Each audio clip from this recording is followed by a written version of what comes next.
Okay, welcome back to my channel. This is part 2 with finishing up the upholstery for the chairs.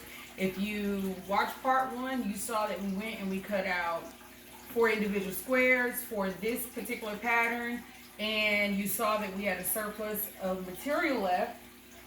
So I turned around and I cut out circles to do the bar stools that I had in my kitchen as well. I do have enough material to attempt to upholster my bench. It's going to take more planning and getting together for me to get it put together. So I wanted to come in quickly and show you guys how I was able to get the square done. The circle was a bit difficult and time consuming, so I really am not going to tell you what I did. I can just give you a look at it. I put the circle in, I put the bench in the middle of the cushion in the middle of the circle, and I folded on one end and stapled, and then I went to the opposite end and I pulled tightly and stapled, and I literally just made my way around the circle. There are 2 opposite ends. If you'll look here, well, you'll see I had to do a pocket pleat. And this side is a little bit neater, but you'll see that I pleated it, and you can just do it the best that you can, but it was time consuming. I don't know if it was more time consuming because this was the first one I did, but this is what it turned out to be, and this is what my cushion actually started out as. And no, I did not take anything off. You can do so if you want to take this fabric off and get rid of it and actually just have the material, the foam. You can. The particular staple gun that I got off of Amazon came with a staple remover. This will work perfectly, and I like it because it catches the staples inside of here. If you don't have one of these mechanisms, a simple flathead screwdriver or a butter knife will do so. So we're going to do my last cushion. And again, I'm not taking it off. I found that not taking this off for these actually helped out because it tells me the pattern I need to staple. So, if you guys remember from the first video, the cushion itself is 19 inches from top to bottom, vertically. So this, I made sure that we cut this square to be more, to give us at least 2 to 5 inches of leeway. I ended up cutting it to, I was shooting for 27 inches. I ended up cutting it just a bit shy of 29 inches.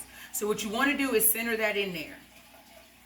And you're going to fold up one, and you're going to pull it in this center as tight as you can. You want to make sure everything's as straight as it can be, because it'll make it easier down the road. And you're going to put just one staple there. Another handy tool that I've noticed is having a hammer. Some parts of the material does not go through it. I'm going to rotate it around. I'm going to go to the opposite end, push and straighten everything back out, flatten it as much as possible. You want to keep it flat. That is the key to making it look nice and neat. And I'm going to do the same thing on the opposite end. I'm going to pull in that center, make sure that everything is straightened out, and put that one staple in. Go in, push that down and secure it in. Now I can go and pull and add staples from left to right. I start from left to right. I don't know why, but I just start from the center and work my way to the left.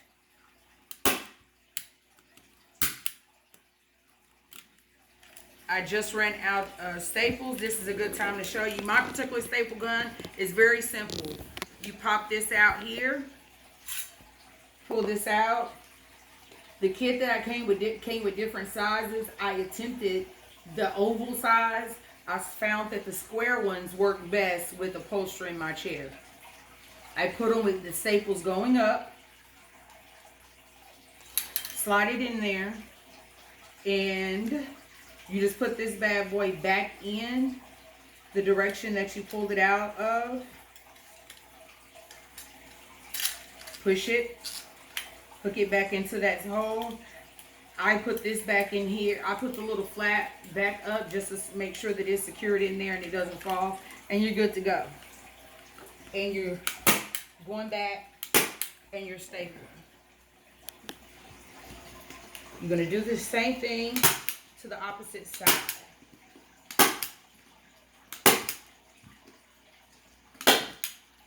Flip it over, but you don't even want to touch your sides until you get your bottom secure. So you're going to do the same thing. I'm working from the center to the left. There is no really rhyme or reason with the directions. I'm laying these staples. You want to go in, make sure that they're in there secure. Worst thing you want is for someone to be sitting in your chair and your nice upholstery comes out. You're going to do it again on this side.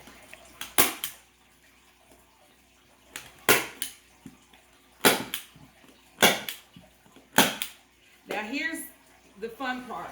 You've secured your two sides. Now you're going to go in and we're going to work on these sides. And you're going to take one corner. And what I found best is when I have the outside of the cushion facing me, and I'm going to bring it into a point. And I'm going to just manipulate the fabric in here to where I am getting the strongest pull on the material. I'm going to flip this around so you guys can see what I'm doing. You see how there's a smoothness. Oops. Make sure it's smooth again. You see how everything's smooth. You can see that the seam here is smooth. You don't care all the ugliness of how it's buckled underneath because then it's hidden. But you want all of this to be smooth and together. I go to the furthest point of that fold, pulling as tight as I could, and I secure one down. And then I put a couple more for safety's sake. Grab the hammer, because they didn't go in all the way. You want to hammer down. If you notice that one of your staples have slanted, you can go back in that area and put another one in. So I'm going to tilt it back up again just so I can see. And I try to go to the opposite corner. All the while I am pulling on it in a direction that's downward, that's getting it pulled here, but all of this is cinched together and you see that it is nice and smooth. It's a flat surface. We're going to go in, we're pulling. If you could get two people to help you with this, great. You can have one person pulling and smoothing it while you're doing that. Now that you've got the two corners secured, you just go in the middle and you're pulling down and you're just going to put staples in to secure those spots. You see how smooth that side is. So we're just going to go do the same thing to the opposite side. You're going to put it in at a pleat, make a corner. Again, you want to pull that material as tight as you can. All the while making sure that you're getting straight lines. Now I'll play on one side, you can play around, make sure that when you pull it, that it's still going to do that. Because of the way that this material was cut, I'm going to go and do it on this side first. On this where the actual little crook is. So that it's easier to make sure that everything is pulled in there, cinched and tight. So I'm doing that. I'm pulling it down like I did before on the other end. And it's not any really method to it. There's not a perfect spot you want to do. You just want to, because every chair is made differently. And you just want to pull and do what is best for your chair. Every material buckles and pulls differently. Like I said, this is not a woven material, and I gave you guys examples in the first video of what a woven material looks like. So now that I did that side, it makes it easier on this side where it's shorter to come in and tighten it. And all I'm doing is I still want to lift it up, even though I secured the corners. I still want to lift it up, go in, pull, and just get them secured in. If you notice that some of them don't go in, just take it out. Now this one, I'm going to pull this down only because I don't want anything showing when I get ready to cut off the excess material.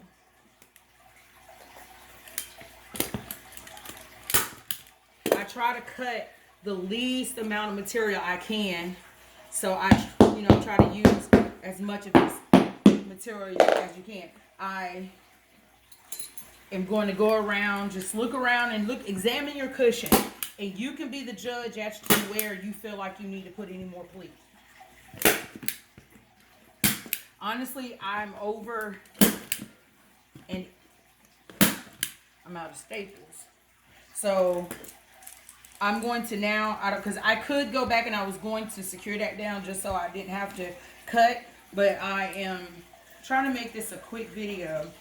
I'm going to go in and I'm just going to cut where I see excess material, not staple down, because it's going to actually, when you get ready to screw these back onto your chairs, you're going to make it bulky. So you want to cut off everything that you didn't actually staple down. You don't want to cut where you had staples at.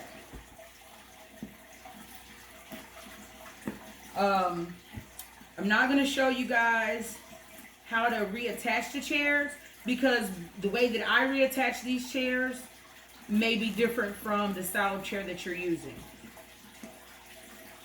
So it might not be the same. And additionally, if you guys were listening to when we were cutting out the pattern, I was telling you guys how the couple that we bought this table from, I discovered that only 2 of my chairs were fully adhered. So 2 of the chairs, I actually have to go to the hardware store and purchase more screws. Now, off camera, I probably will load the staple gun, and I would put one there just so this isn't, an area to pull up. I have very mischievous children, and I can see them trying to figure out how to stick stuff in here. But that's it. The square is upholstered. Again, the circle is not really that difficult. Now that I know what to do, it's not difficult, but it is time consuming to play with it, because there's not corners, there's not even pleatings. You got to play with it and determine where you want the pleating at. But if you have some old chairs that you're just like, they got good bones, there's nothing wrong with the hardware that's holding it together, you just got stains on them, the fabric is outdated, then you're able to take this, find you 3 yards. 3 yards of fabric will do 4 chairs, 2 bar stools, and a bench. And I'm going to upholster the bench. I just have to determine what I'm going to use as foam and how you even it out. There's a whole science and method to it. I don't have time right now to map that out for the finishing of this project.